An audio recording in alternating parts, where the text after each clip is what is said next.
Rule 1956 और defence service regulation 1987 के अनुसार ही भर्ती होती है, वही प्रक्रिया को अब भी जारी रखा गया है।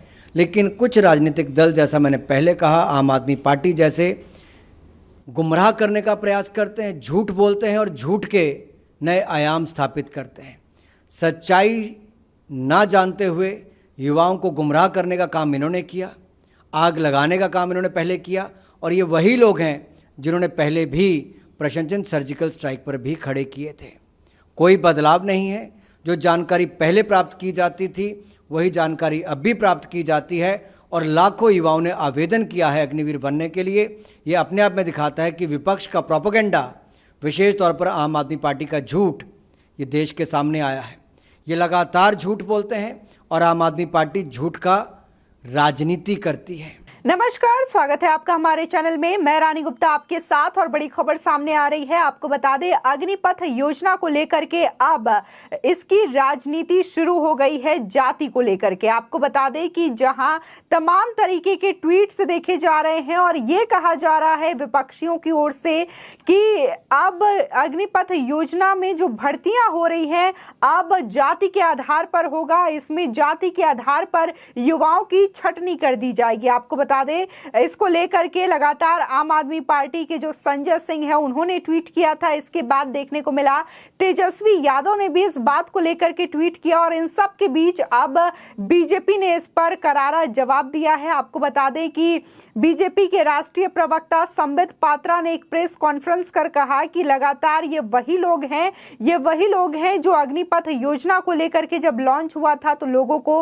भड़काने का काम किया था, गुमराह करने का काम किया था, और केजरीवाल जैसे लोग हैं जो लोगों को भड़का करके सड़कों पे आगजनी करवाने की कोशिश करते हैं। साथ ही संबित पात्रा ने यह भी कहा कि अरविंद केजरीवाल वही हैं जिन्होंने सबसे पहले एयर स्ट्राइक और सर्जिकल स्ट्राइक जैसे मुद्दों पर सवाल उठाए थे। सेना के शौर्य पर उन्होंने सवाल उठाया था, और आज इस तरीके से ओछी राजनीति करते हुए नजर आ रहे हैं। ये जो अग्निवीर को लेकर बातें हो रही है कि जाति वाली बात आ रही है, प्रमाण पत्र माना जा रहा है, क्या है ये पूरा? मैं ये स्पष्ट कर देना चाहता हूं कि यह पूरी तरह से अफवाह है। जो पहले व्यवस्था थी, माने आजादी के पहले से, वही व्यवस्था अब तक जो है चली आ रही है। उसमें कहीं पर कोई परिवर्तन नहीं हुआ है। लेकिन जाति की जो मांग की गई है सर, मैं जो कह रहा हूं, जो पुरानी व्यवस्था रही है वही व्यवस्था चली आ रही है।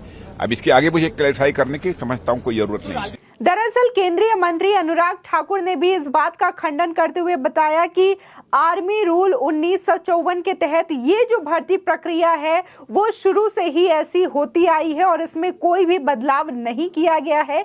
इसी के साथ ही सेना ने भी इस पर सफाई देते हुए कहा कि ये जो रूल है वो पहले से चला आ रहा है, इसमें कोई बदलाव नहीं किया गया है, बल्कि ये छटनी के लिए नहीं, और यहाँ पर जो सेना आते हैं, जो लोग आते हैं, उनके अंतिम संस्कार के लिए ये आंकड़ा रखा जाता है कि वो कौन से जाति से हैं, कौन से वर्ग से है। इसी के साथ ही आपको बता दें कि संबित पात्रा ने यह भी दावा किया कि 2013 में सुप्रीम कोर्ट में एक हलफनामा दायर किया गया था जिसमें कि ये कहा गया था कि जो भी प्रशासनिक जो नौकरियां होती है उसमें इस बात का डाटा रखा जाता है जाति का, पर इसलिए रखा जाता है ताकि प्रशासनिक जो कार्रवाई होती है वो हो सके, ना कि लोगों को छांटने के लिए या फिर उनकी जो भर्ती प्रक्रिया है उसके लिए ये चीजें की जाती है। इस बात का भी हवाला संबित पात्रा ने दिया। साथ ही विपक्षियों को जवाब देते हुए ये कहा कि 2013 में नरेंद्र मोदी जी की सरकार नहीं थी, ना तो बीजेपी की कोई सरकार थी जिन्होंने इस तरीके से दबाव बनाया हो सुप्रीम कोर्ट को जिस पे बाद ये फैसला लिया गया हो। इसी के साथ ही आपको बता दें कि बीजेपी के नेता परवेज सिंह साहिब ने भी करारा जवाब दिया अरविंद केजरीवाल को, और इसी के साथ ही सांसद मनोज तिवारी ने यह भी कहा कि आप लोग इतनी ज्यादा नफरत करते हैं प्रधानमंत्री मोदी से कि जो पहले के रूल रेगुलेशन बनाए गए हैं आर्मी को लेकर के उस पर भी आप सवाल उठाते हुए नजर आ रहे हैं। आपको इसके लिए माफी मांगनी चाहिए। साथ ही अरविंद केजरीवाल और संजय संजय सिंह को भी उन्होंने निशाना बनाया। इस दौरान आपको बता दें, अग्निपथ स्कीम में आवेदन करने वाले लोगों से जाति और धर्म का कॉलम भरवाने को लेकर छिड़ी राजनीतिक बहस पर बीजेपी ने विपक्षी दलों पर करारा हमला बोला है। इस मसले पर बीजेपी के प्रवक्ता संबित पात्रा ने विपक्ष की मंशा पर सवाल खड़े किए हैं। दरअसल उन्होंने कहा कि ये तो पुरानी ही व्यवस्था है, यहां तक कि 2013 में सुप्रीम कोर्ट में एक जनहित याचिका दायर की गई थी, जिसके जवाब में आर्मी ने कहा था कि एक प्रक्रिया बस है। उस वक्त यूपीए की सरकार थी, लेकिन उसके बाद भी सेना को अखाड़े में लाना और उसे बदनाम करना उचित नहीं है। साथ ही सेना ने स्पष्ट तौर पर कहा है कि हमारी भर्ती में धर्म का कोई स्थान नहीं है, लेकिन युद्ध में यदि कोई दुर्भाग्य से शहीद हो जाता है तो उसके अंतिम संस्कार के दौरान उसकी जरूरत होती है। ये जानते हुए भी संजय सिंह और अन्य पार्टियों के नेताओं ने जैसा सवाल उठाया है वो दर्द देने वाला है। इसी के साथ ही सेना में भर्ती की प्रक्रिया स्वतंत्रता से पहले की है, लेकिन अब इसे लेकर जानबूझकर राजनीति की जा रही है। साथ ही पुरानी प्रक्रिया में किसी भी तरीके का बदलाव मोदी सरकार द्वारा नहीं किया गया है। इसके बाद भी जानबूझकर भ्रम फैलाया जा रहा है ताकि सड़क पर आगजनी हो। ये भ्रम फैलाया जा रहा है कि देश को जाति के आधार पर बांटा जाए और राजनीति की जाए। आपको बता दें कि इसी के साथ ही उन्होंने कहा कि अरविंद केजरीवाल तो वही आदमी है जिन्होंने सर्जिकल स्ट्राइक और एयर स्ट्राइक पर भी सवाल उठाया था, सेना के शौर्य पर भी उन्होंने सवाल उठाया था। वहीं केंद्रीय मंत्री अनुराग ठाकुर ने भी अरविंद केजरीवाल पर निशाना साधते हुए कहा कि आम आदमी पार्टी की ओछी राजनीति की गई है, सेना को एक बार नहीं बार बार कटघरे में खड़ा किया गया, ये झूठ बोलकर युवाओं को गुमराह किया जा रहा है।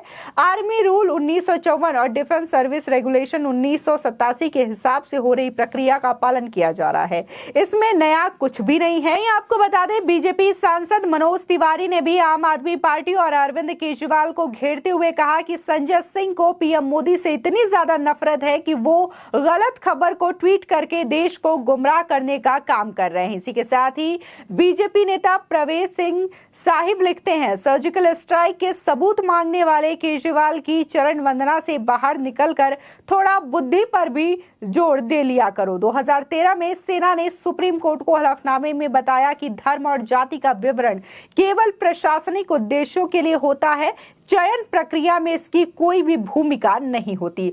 आपको बता दें, इस बीच सेना की ओर से भी राजनीतिक दलों के आरोपों पर जवाब दिया गया है। सेना के अधिकारियों का कहना है कि इसमें कुछ भी नया नहीं है, आवश्यक होने पर उम्मीदवारों से जाति और धर्म प्रमाण पत्र पहले भी जमा कराया जा रहा है। सेना का कहना है कि ट्रेनिंग के दौरान मरने वाले रंग रूटों और सर्विस में शहीद होने वाले सैनिकों का धार्मिक अनुष्ठानों के तहत अंतिम संस्कार किया जाता है। ऐसे में उनके धर्म की जानकारी की जरूरत पड़ती है। आपको बता दें कि तेजस्वी यादव ने एक अन्य ट्वीट में कहा कि आजादी के बाद 75वें वर्षों तक सेना में ठेके पर अग्निपथ व्यवस्था लागू नहीं की गई थी। सेना में भर्ती होने के बाद 75% सैनिकों की छटनी नहीं होती थी, लेकिन संघ की कट्टर जातिवादी सरकार अब जाति धर्म देखकर 75% सैनिकों की छटनी करेगी। सेना में जब आरक्षण है ही नहीं तो जाति प्रमाण पत्र की क्या जरूरत है, ऐसा तेजस्वी यादव का कहना है। जबकि अगर देखा जाए तो 2013 में ही सेना ने सुप्रीम कोर्ट में दायर याचिका के बाद हलफनामा में सीधे तौर पर कह दिया था कि इसका छटनी या भर्ती प्रक्रिया से कोई लेना देना नहीं है। जाति का रिकॉर्ड बस इसलिए रखा जाता है कि उनकी जो अंतिम संस्कार होती है वो धार्मिक अनुष्ठानों से किया जा सके। यदि वो हिंदू है तो हिंदू रीति रिवाज से, यदि वो मुस्लिम है तो मुस्लिम रीति रिवाज से उनका अंतिम संस्कार किया जा सके। बस इस वजह से इसकी जरूरत पड़ती है और ऐसा आज से नहीं बल्कि पहले से ही मांगा जा रहा है। जिस तरीके से आर्मी रूल है 1994 और 1987 का, उसके आधार पर ही यह भर्ती प्रक्रिया अभी भी चल रही है। इसके बावजूद विपक्षी जो है ये सवाल खड़ा कर रहे हैं। आपको बता दें, जहां भर्ती प्रक्रिया में अभी जाति प्रमाण पत्र को लेकर के विपक्षियों के द्वारा झूठी खबरें फैलाई जा रही है, तो इससे पहले जब अग्निपथ योजना को लॉन्च किया गया था, अग्निवीर नाम दिया गया था वहां से निकलने वाले सैनिकों युवाओं को, तो इसको लेकर भी तमाम देशों में भ्रामक खबरें फैलाई गई। चाहे वो प्रियंका गांधी हो, राहुल गांधी हो, तेजस्वी यादव हो या फिर समाजवादी के अध्यक्ष अखिलेश यादव हो, तमाम लोगों के द्वारा ये झूठी खबरें फैलाई गई, युवाओं को बरगलाने की कोशिश की गई। इसी के साथ ही जहां तमाम नेता इसमें शामिल थे विपक्ष के, तो इसके अलावा कई कोचिंग संस्थानों के भी नाम सामने आए थे जिन्होंने युवाओं को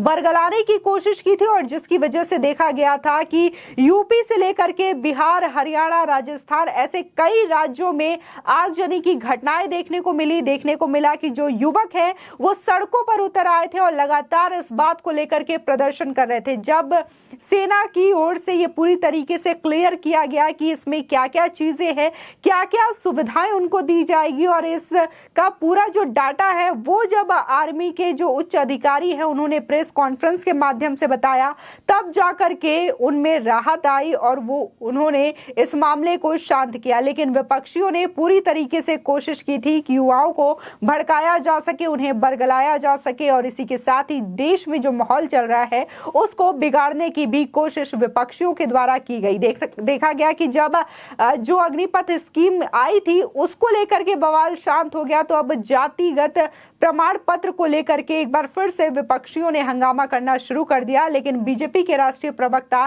संबित पात्रा ने इसका करारा जवाब दिया। साथ ही अरविंद केजरीवाल को यह भी याद दिलाया कि वो कैसे एयर स्ट्राइक और सर्जिकल स्ट्राइक को लेकर के सेना और इसी के साथ ही उन पर सवाल उठाते हुए नजर आए थे। आपकी इस खबर पर क्या राय है हमारे कमेंट सेक्शन में जरूर बताएं। आगे की और भी अपडेट के लिए चैनल को सब्सक्राइब करना ना भूलें।